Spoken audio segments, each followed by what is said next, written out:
All right, welcome back to another episode of Dice It Up.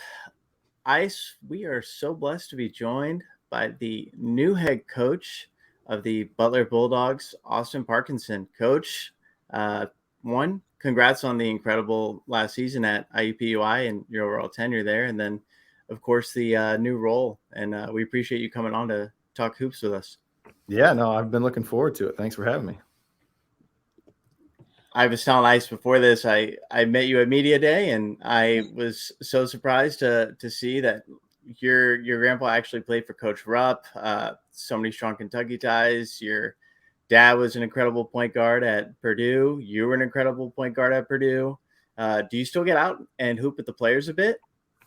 I don't. It's funny. The last time I played, I teased a player of mine years ago. She kind of doubted, and I think she was doubting my ability. So I said, well, we're going to play. And we played 3 games to take it to 12. And I beat her 12-0, 12-1.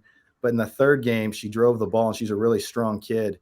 And she hit me in the rib, and I kind of had to tough it out. I ended up winning, but found out she broke 2 of my ribs. And so that was my last time really getting out there playing with the players. So that was a fun memory.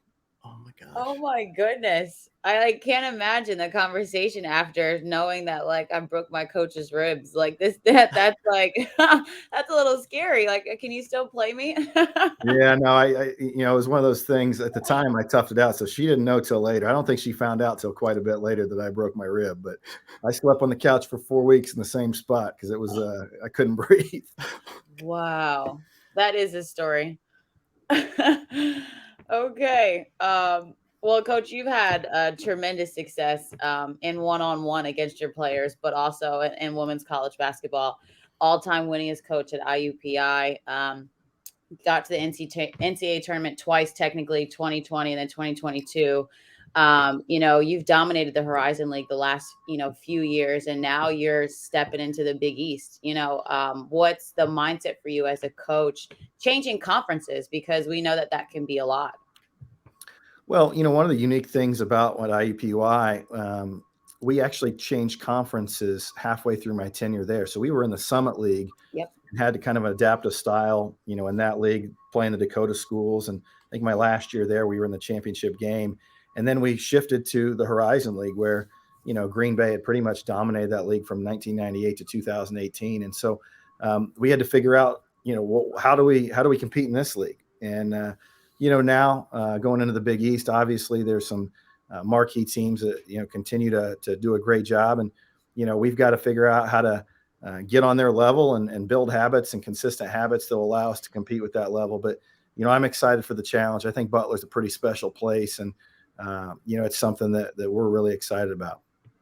When you think of Big East women's basketball, what do you think of? What are some of those characteristics that you think of playing in this league that you're going to have to adapt to and adjust to right away? Well, I love the fact that it's a basketball league. I look at the coaching in the Big East. I think it's some of the best coaching in the country. The other part of it, I think there's very different styles. You have motion teams in Villanova and Creighton. You've got maybe a Marquette team that has had some strong post players. You obviously have the loaded McDonald's All-Americans of UConn. You think of Seton Hall and St. John's, very athletic. There's just a lot of different variety. And so you've got to have a style of play that's going to be able to adapt night in and night out. And you're not going to be able to play one way. And I think that's going to be important in the coming years.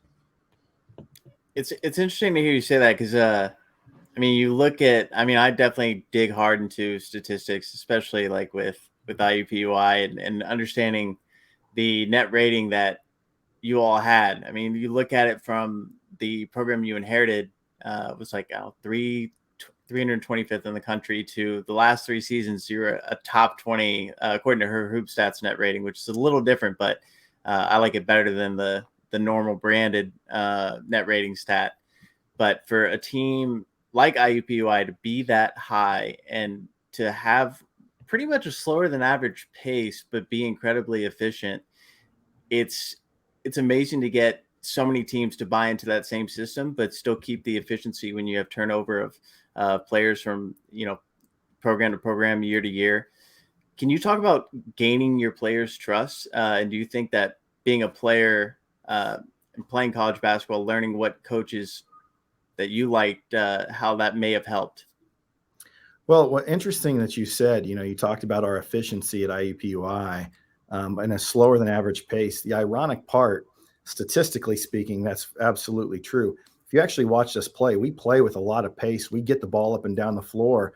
The big thing, though, is, we don't hold the ball and there's a lot of ball movement. The ball might change sides of the floor quite a bit. And then there was a lot of balance to the way we played.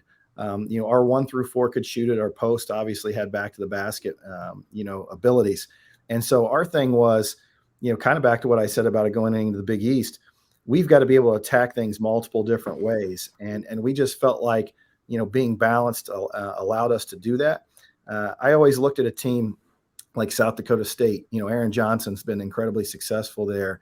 And his teams, I remember one year they won the league and their best player averaged 12 points a game. And I remember filling out the ballots at the time. And, they had this kid is like, borderline first team. It's like, this kid's a no question best player in the league. It's just, she's part of a system that there's some balance to it. And so, we've tried to have a lot of balance, on our roster and the way that we play. We obviously want to play fast, but I always say this too. How many press conferences do you see with a coach where he gets a job and he says two things? He says, we're going to be a family and we're going to play really fast. And it's like, well, that sounds cute, but the reality is, are you in basketball? Can you run at the pace you need to play at? And two, can you do that and take care of the basketball? And, my current roster last year, they turned the ball over at an alarming rate. So can we play faster? Absolutely. Can we do that and take care of the ball? Those things have to go hand in hand. So is that kind of what you want to be? Sorry, Dano. Is that kind of what you want to be, the basketball identity of this team? A team that takes care of the ball but can also play with a lot of pace? Or is there something else that you kind of want to be the basketball identity for Butler? Well, we'll always be a defensive-minded team from the standpoint that we're going to play man-to-man. We're going to pick up the basketball. But from an offensive standpoint, our offense has a lot of creativity to it. But we do play with a lot of pace. So if you came to our practices, we're not on the, and we're not one of those programs where we're getting on the line and running, sprints to get in shape. Our entire practice is pace. And so, we want to get the ball up the floor. We want to advance it. We want to be in attack mode. But at the same time, we also want to be organized in what we're doing. If it's not there, we want the ball to you probably, if you came to a practice or hear me on the sideline, I'm saying, move, get the ball moving. I don't like watching people dribble the air out of it. And, I like to see the ball spread around. So that's how we want to play. Love it. Hey, I love watching your teams last year because no matter who you played, there was never really a sense of, IUPUI is this, classic mid-major that is afraid to step into a big situation. It seemed like they had that identity and grit of, we don't care who we're playing. We'll go in, give it our best shot, and sometimes win. Was so bummed about the Oklahoma game, but thrilled beyond doubt. I was actually touring my wedding venue during the Iowa game and trying to watch on my phone because I was fine with whatever my wife wanted to actually pick. But yeah, love that identity that you instill in your team. Hearing from your press conference, talking about your wife and the support system you have, how important is that for you in being able to take this so-called dream job and what is your considered basketball heaven? Yeah. So interesting. My wife, we have such a cool dynamic. So she is a designer. She owns her own interior architecture firm. And kind of last week, I'll give you an example, wild week last week. She's a part of a group of designers for House Beautiful that's designing a home in Atlanta. And she has, I think, the kitchen and a couple different things. But anyway, she had to fly out. She was gone for 4 days. So I had our kids. I'm making PB&Js. I'm getting them to school, getting them to bed. She got back at like 1 a.m. from her flight. And I was flying out the next morning to Madison Square Garden for Media Day. And so what's been interesting about her field is obviously very male-centric. Mine is very female-centric. And so our discussions at dinner are very valuable to each other. I pick her brain on a lot of things. And She's incredibly supportive with our team. We do a lot of events at our house. We got a big Halloween party coming up Saturday at our house. Last year I was Ted Lasso. I don't think I'll be able to top that, but so was I. We're looking forward to our annual Halloween party. So she does a great job with it. I actually made my wife be Coach Beard. I got to show for that. She was a real trooper. My wife was Danny Rojas last year. Football is life. So football is life. I love that. Coach, well, we went through and kind of stalked your Instagram and social medias a little bit. We saw some pictures with Blue, with Ren, and we wanted to ask, really, are Ren and Blue friends yet? So they are. Ren is the Bulldog was my son and him had a slobber off. They were, if you see any of the pictures, that day one they were just in each other's faces, slobber off nonstop. But no, Ren loves it. My daughter, I don't think she understands. It's not normal for a 6-year-old to just have, be able to come over to Hinkle and get shots up. And, she comes over to practice, at least once a week, but kind of a funny thing and a kind of a cool thing. So one of our practices at the end of practice, I told her she had 3 shots and she had to make one. And if she didn't make one, the entire team was going to have to run. And she missed the first 2 and made the last one. And they went bananas. They were fired up for her, and she did a great job. But I told her, they were going to run if you missed. So it was a good lesson. But the girls are great with her, and she has a good time coming over here. I love to hear stories like that. I know I played college basketball for 7 years, and almost all of my coaches had kids. And so just, understanding that they become you become a big sister, almost immediately. And then they gain 12 or 13 or 15 big sisters in a quick time. So I wanted to ask you about the culture that you want to instill at Butler, like the intangibles, the things that are important to your team. You talked earlier about coaches always say, family, but actually meaning family. And so I wanted to ask you, what are the culture points of your program? Well, I think it's been one of the things for us that, you think back to IUPUI, some of the kids that we got to transfer in and that picked our school, potentially over some other bigger institutions at that point. And I think a lot of it had to do with the character and the chemistry we had within our roster. For us, I want to bring in high character kids that care about their academics. For us, the chemistry piece, back to what I just talked about with my daughter. My daughter was here the other day and she was in the locker room and she's hanging out, and I don't know what player she was hanging with, but I know all those players in that locker room are high caliber kids and people that I'd want my daughter around. And so I guess the best compliment that I received from one of our players last year is a young lady says the first time I'd ever played on a program where there was no drama. And I think a lot of that has to do with the fact that, in the recruiting process, I probably lose kids sometimes, but because at the end of the day, here's what we have, here's what we don't have, here's who we are, and here's who we're not. And, there's no surprises when they get here. I think that's important to be, genuine. We're not taking pictures I don't have the Bulldog mascot on my head and streamers and pointing at people. That's not us, but that's also not going to be what it's like when you get here. And I think that's a big piece of it. And then we invest a lot.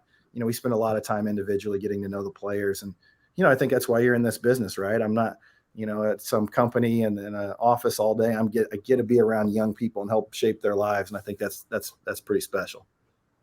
Absolutely. That hit hard.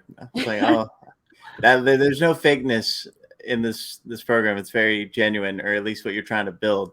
From yourself internally, how are you challenging yourself as you take on this role to be better, at least in the Big East?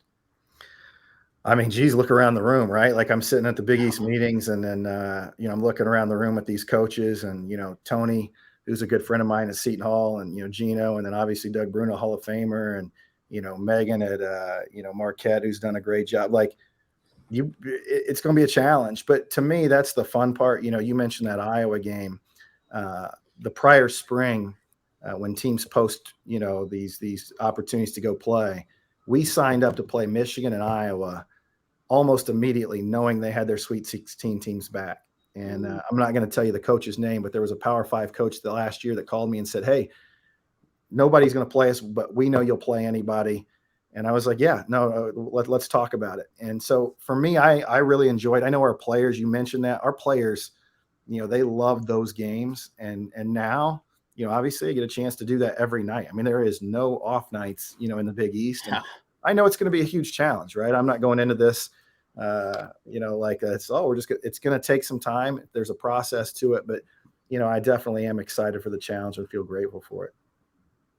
Yeah, no, I think it's one of my favorite basketball conferences, and like you said, because it's a basketball conference, you're in it and you're ingrained in it.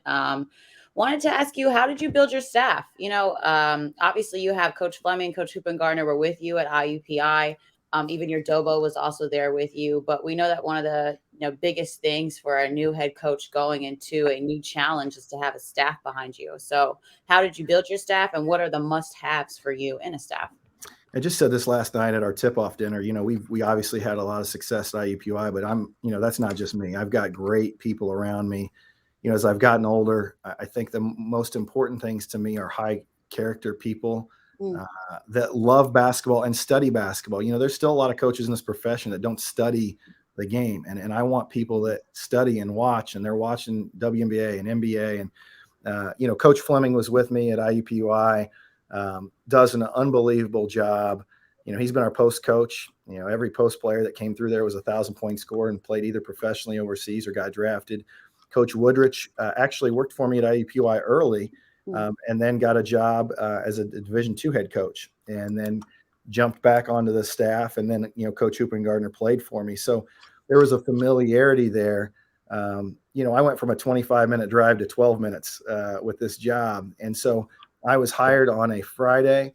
I met the team, met with them individually on a Monday, had the team to my house Wednesday, and really hit the ground running. And so the neat part about it is, and I think the players would say this, is they're not just having to learn a new coach and then new assistants. They're learning one group together because we've all been together for so long, and we're all on the same page. And I think that's really nice in a transition like this. Yeah, it's a really easy transition when you go from 24 minutes to 12 minutes. Most coaches go from 24-hour flights or 12-hour flights and different everything. So no, that doesn't happen. Yeah, we were at the tip-off dinner last night, and we were meeting different people. And one of the people, it's like, oh, my wife designed their house, before Ren was born. So it's like different things like that, little nuances that you kind of learn as you go. That's kind of cool. Love it. We've talked to a lot of coaches already about kind of the transfer portal and it being so utilized at this day and age. And it's awesome that you were able to get a few or basically bring a few from IUPUI to join you at Butler to kind of help instill some of the cultural values. Can you talk about how recruiting is so different in that stage versus the high school level? Well, I think it's twofold. First, a job like this would be a lot more daunting. I mean, they won one game last year. So yeah, there's no transfer portal. This looks like a whole different ball of wax. And because of the transfer portal, it gives probably a coach like myself or other coaches maybe a softer landing to be able to at least make some changes, get some veterans. In our case, in the transfer portal, almost every player we've brought in, except for one player, I kind of knew somebody that knew somebody, but we've always had a relationship with them. Maybe it was somebody during the recruiting process that we recruited early on and went in a different direction. So it's been very valuable to us, from that standpoint. The other side of it is that now you have to plan for it. So, I'm thinking even into the spring this year of making sure you have a couple scholarships available for that opportunity. And then it also, I think, makes you go, hey, at the high school level, like we got to make sure. I think coaches are not taking as many risks. Maybe, hey, I like this kid. There's a ton of potential. We'll see. Now I think it's okay. Hey, I better be darn sure on the scholarships I do put out there, because if not, the transfer portal is an option. And I do think the transfer portal will slow down a little bit. We had the online recruiting year from COVID where, all of us just recruited online. And then you had last year where everybody, you had the freshmen that had the extra year of eligibility. I think that'll slow down a touch, but it'll still be a tool for coaches and players. I mean, Ice, I always tease her, but I mean, before this was even a thing, she transferred like 5 times. she was she was a trendsetter. Yeah, I think my number goes up every time too. I'm gonna be saying 10 by the time we're 2 years from now, whatever. I just wanted all the good conferences, and I missed the Big East. So There you go. I just wanted all the good ones. No, Coach. First of all, thank you for taking the time to talk to us today. We really enjoyed our conversation with Coach Parkinson. Congratulations on getting your job at Butler, and we wish you the best of luck this year, rocking out the first year. So we'll be tuned into the games. We know you guys are going to bring an exciting style of basketball and some defense. And like you said, it's going to be a dogfight day in and day out in the Big East. So really excited to see what you guys can do. Appreciate it. Enjoy the conversation with you guys. Awesome. Definitely. Well, actually, we got to go to Indiana. I've never actually like stepped foot, just the airport. So we got to do that. Wait, you've never been to Hinkle Fieldhouse? No, I'm no. a lifelong Texan, and I moved to New York in 2020. Only connected in that airport. Pretty good airport though. You let me know. You come through. We'll get you tickets. We'll get you set up. Cause I'm telling you, and I'm not just saying this because I work here, but I grew up. You know, I think Hinkle is one of the 5 best venues in the country. I mean, it really truly is. I always appreciated in college playing in the college arenas. You know, I love playing at Minnesota. You know, that was an old school spot. Yep. You know, personally, I didn't like playing a lot of these big football arena type deals. I love the old school feel, and they've kept that here, but modernized it. So you definitely got to get to Hinkle Fieldhouse at some point. We're doing it. We're making it happen. Ice, come with me for sure. If I must. No, I'm kidding. I love Indianapolis. So yes, I'm for it. I'm all for it.